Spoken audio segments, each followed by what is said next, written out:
Kalau taring-taring si jenis buntat itu biasanya filosofinya untuk menahan senjata api gitu. Filosofi buntat itu kan dia tidak berlubang untuk padat, samarnya seperti itu juga. Jadi ketika orang mau menembak gitu kan, akhirnya senjata itu buntat. Nah, makna filosofinya itu seperti itu. Makanya buntat-buntat itu banyak dipakai panglima Dayak zaman dulu. Makanya tidak heran banyak panglima ditembak. Nah, itulah. Jadi semua Mandau ini berfilosofi.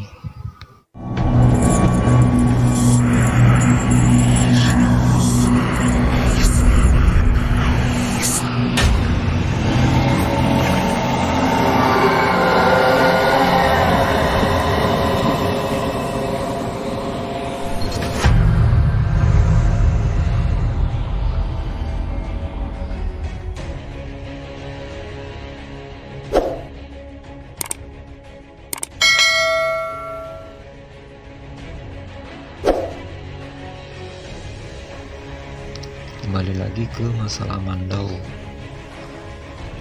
Katanya Mandau tua dan Mandau baru.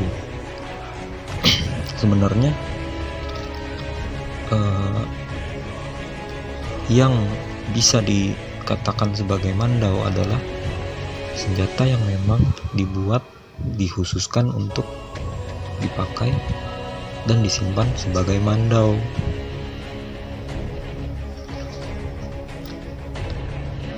Mandau tua belum tentu Mandau, dan Mandau baru belum tentu bukan disebut Mandau.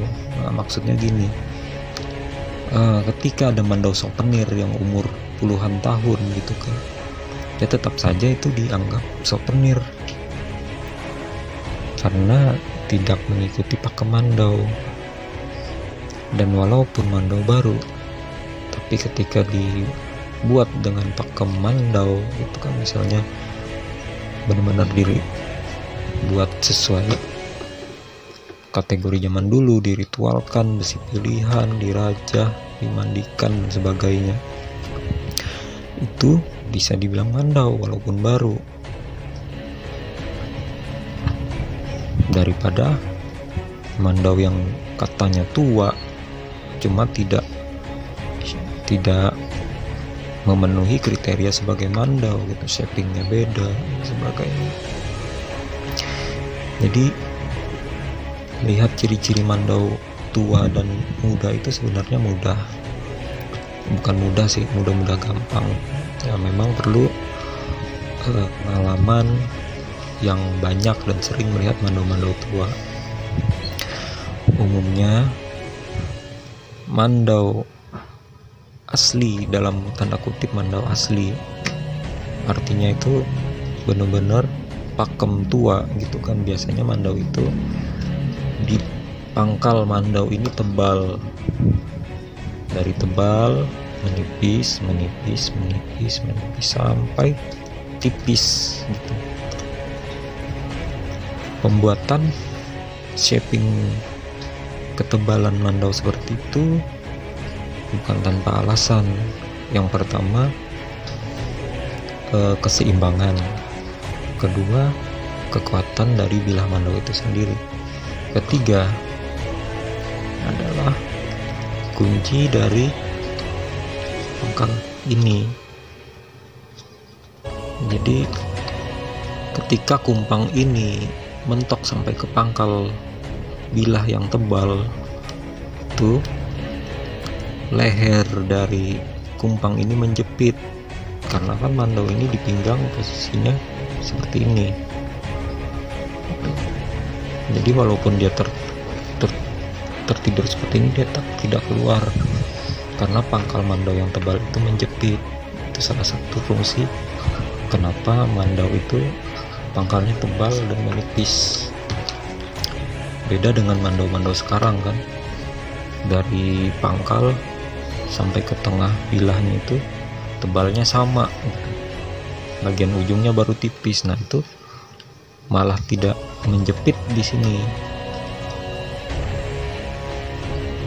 Jadi bilah yang benar itu dia dari tebal menipis sampai menipis, bukan yang tebal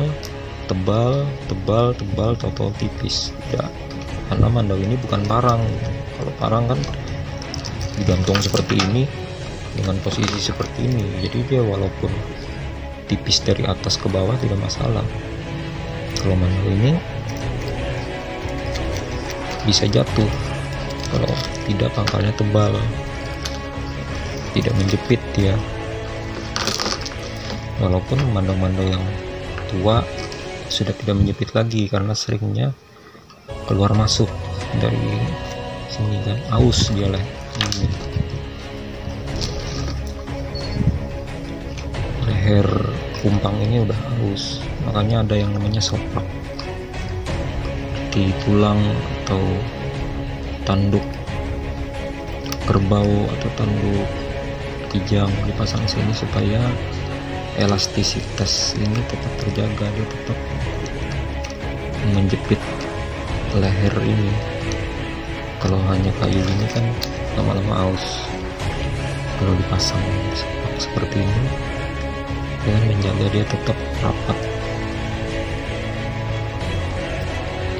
karena bisa saja diklaim tua mandau itu karena dituakan gitu kan, banyak sekarang mandau tua karena direndam ini itu jadilah tua. Ciri-cirinya cukup Anda lihat di pangkalnya saja. Jika pangkalnya itu flat atau tipis atau bisa saja itu mandau baru yang dituakan. Karena mandau tua ini walaupun kita bersihkan sampai bersih itu tetap kelihatan mandau tua, dan walaupun mandau baru ditua-tuakan dia tetap kelihatan bukan mandau tua. Jadi kita harus tahu bedanya. Tapi yang saya bilang ini itu bukan sebagai patokan, karena ada juga mandau tua yang flat gitu kan. Cuma tetap saja gitu kita pasti ngerasakan tuh aura mandau tua dengan mandau muda, mandau palsu yang ditua-tuakan gitu kan. Dan lebih parah lagi, ada oknum-oknum yang mengklaim memiliki mandau-mandau yang khusus, misalnya mengklaim ini mandau mantike, itu bisa sekali. Tidak semudah itu membuat mandau-mandau mantike gitu kan. Memang fenomena-fenomena seperti itu kadang dimanfaatkan oknum-oknum menjual nama daerah, menjual nama-nama suatu wilayah untuk keuntungan pribadi. Mandau mantike dijual massal gitu sebanyak itu, hanya karena mandau itu bisa dibengkokkan, dianggap itu mandau mantike. Itu salah sekali. Jadi yang masyarakat ini terbodohi oleh kebenaran yang tidak benar gitu.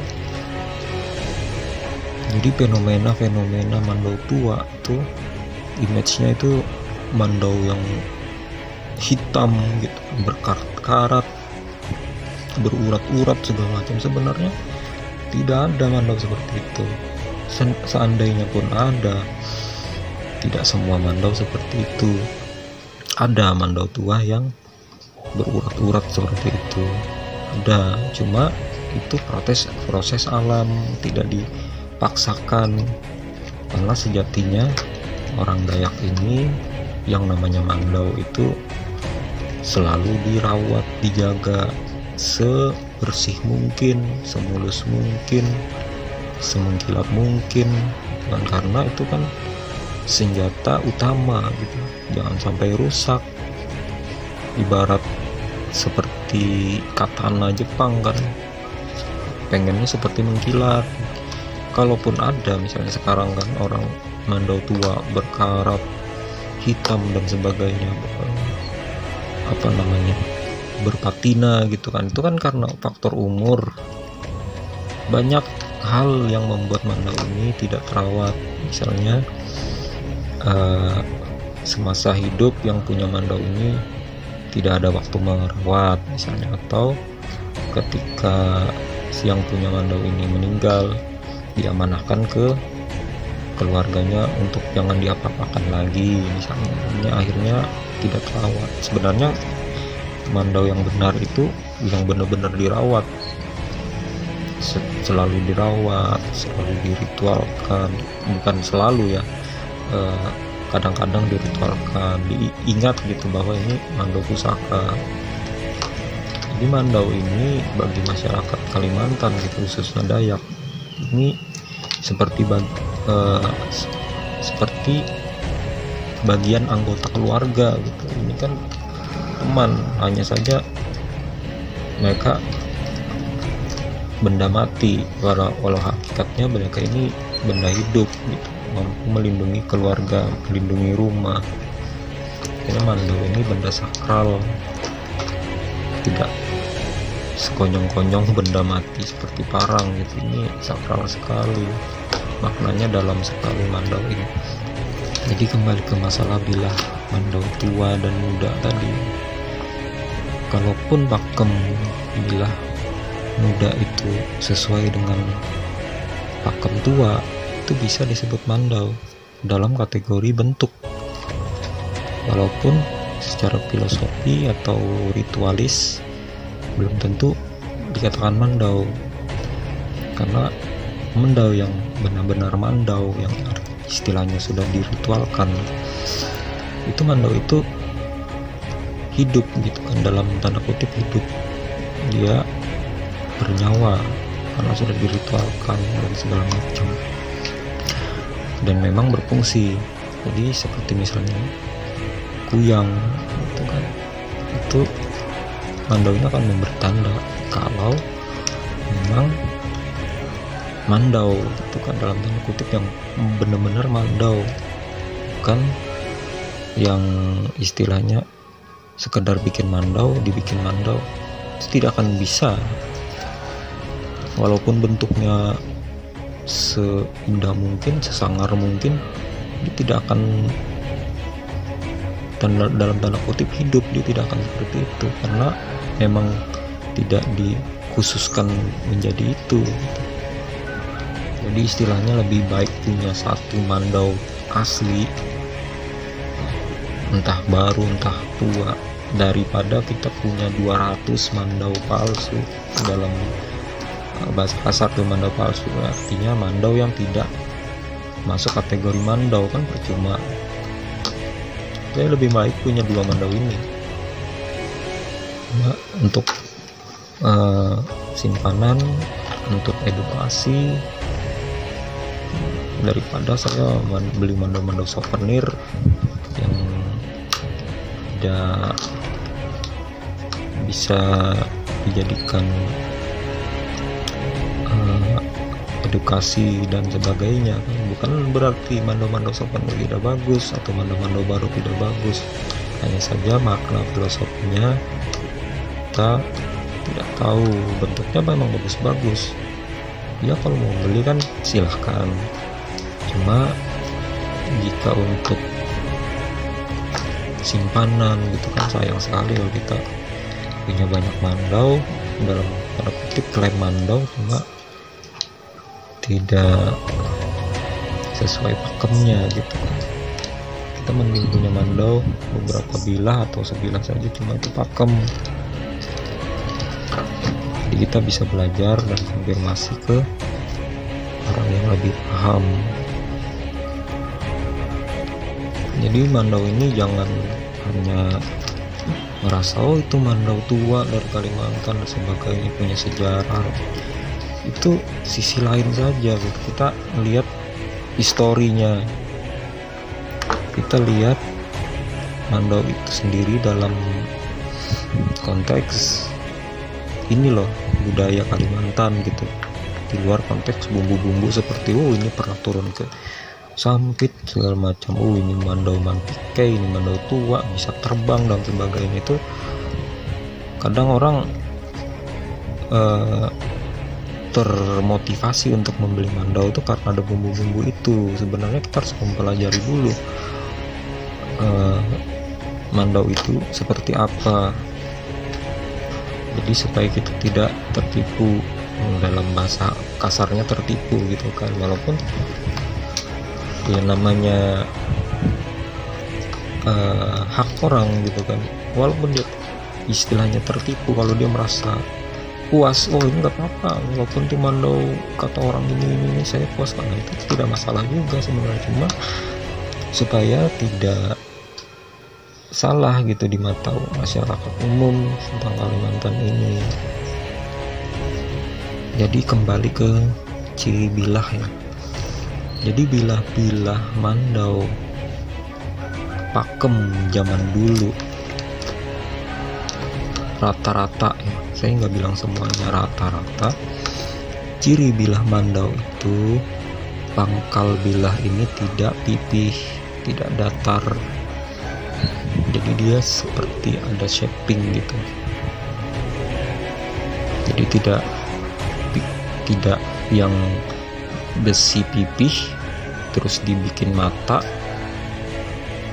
bentuk ujungnya jadilah bilah mandau, tidak sesimpel itu. Jadi mandau ini ada hitung-hitungannya, pangkalnya ini tidak flat gitu, tapi bersegi. Itu ciri-ciri mandau umum, mandau tua.